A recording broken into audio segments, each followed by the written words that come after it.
Dismissive avoidants view relationships as fantasies.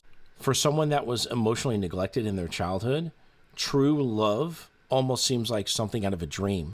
And oftentimes it's something they've never experienced, even to the point of them saying things like, no one's ever treated me like this before.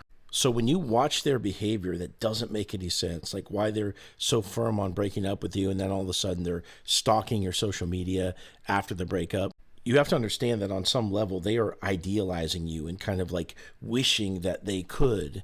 And those kind of feelings played into the breakup. They get overwhelmed. They don't break up with you because they feel like they're better than you.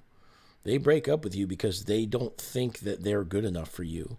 They idealize you and they put you on a pedestal and they think that you're emotionally complete and they're not. And on some level, there's truth to that and they can feel it. A great example of this, I had a client that I worked with for a long time. And, she was off and on in terms of whether or not she wanted him back. But, he had several returns.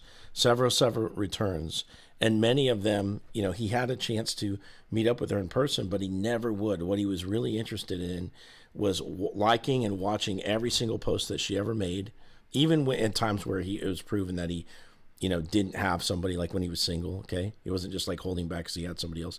But he would watch everything she posted, liked every post, had chances to meet up with her, but wouldn't, and simply just would reminisce. Like he would tell her like how beautiful she was and like just shower her in all these compliments. And he would just do this as like this emotional output thing. It was like just getting this admiration off of his chest. And it felt very immature. It felt very like Peter Panish looking at the text, me as a coach, watching the conversation. And this is a behavior that I've seen repeated many times.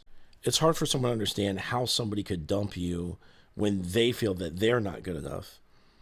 And it's really hard to understand that until you've been through the kind of emotional neglect that gives you this really small sort of toolbox for dealing with emotions.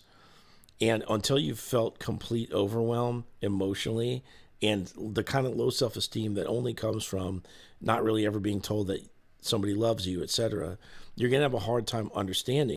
But no matter how confusing this breakup has been for you with their behavior, the mixed signals and the hot and cold and everything else, one thing's for certain, and that is that they did not break up with you out of, condescension or like lack of respect. I mean, in some cases that can happen, but like most of the time, they feel broken.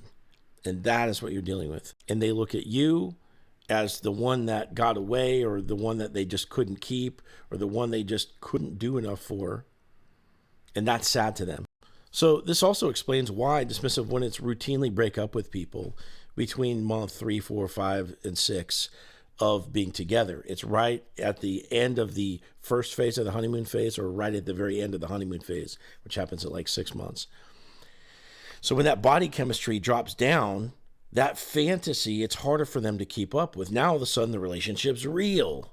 They got to communicate. They've got to listen to your problems. They've got to keep planning the dates that they were so eager to do before because it's serotonin and dopamine. The fantasy is now dead to some extent. And what's funny is if they break up with you because of this and they go away, they go find somebody new and relive the fantasy, you know what happens? Same thing happens over there. And then because you stayed away, they come back again to you and the fantasy starts all back over again. And if you haven't seen this yet, it's because you haven't put enough time into no contact. But I get to see this over and over and over again.